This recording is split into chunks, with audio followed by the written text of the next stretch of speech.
Assalamu alaikum. My brothers and sisters, it's quite exciting to have a pet sometimes. Very difficult to look after pets. But subhanallah, people get occupied, people are happy, mashallah. It brings about joy sometimes. It gives people something to do that is not within what's haram. I'd rather spend my time with a pet than to spend my time doing something in the displeasure of Allah subhanahu wa ta'ala. So people might argue you're wasting your time. Remember, today there are three issues. One is wasting your time with something haram that's absolutely prohibited. And sometimes wasting your time with that which is not haram, but it's not something you're going to gain a lot from. I might tell you there is another way of doing things, and that is doing something beneficial with your time.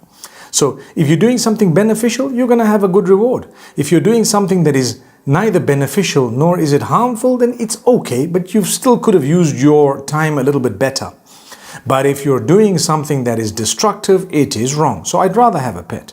When you bring in a pet to the home, did you know, whether it's a cat or another pet, especially cats actually, you could have some of your family members who might be suffering with allergies as a result of close interaction with that particular pet. So you need to monitor the family members at the beginning when you first bring in the pet. You need to monitor everyone and make sure that they don't react to this pet. They don't struggle with reactions, with allergies and so on. It has happened. But there's something even more important than that. Sometimes the jinn can actually affect a person or a family as a result of it coming into the home through a pet that was a carrier. Now, that's a little bit complicated, but to simplify it, all you need to do is just watch at the beginning of the time when you brought the pet into the home, within the first week or two, what's happening in your house? Is there something that's just happened where people are getting sick or ill? I spoke about the allergies. Sometimes it brings about a lot of discord, hatred, mistrust, discord in a way that was never known before this animal came into the home. In that particular case, you may want to consider getting rid of the cat, getting rid of the pet. I've known of people who can't walk. They've struggled.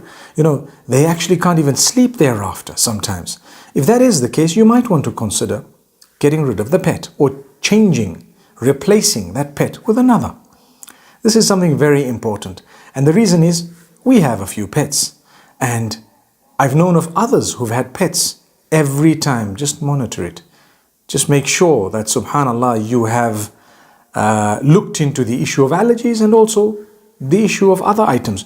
Read your dua on a daily basis, your dua for protection. Morning and evening, Ayatul Kursi, the Muawwidat, the last surahs of the Quran. Powerful. And inshallah, we ask Allah to protect us all. So the reason I'm making this is just for everyone to know, please monitor. Please make sure. If there is a lot of discord in the home, like I said, consider what I've just said, and inshallah, we do the needful. أقول قولي هذا والسلام عليكم ورحمة الله وبركاته.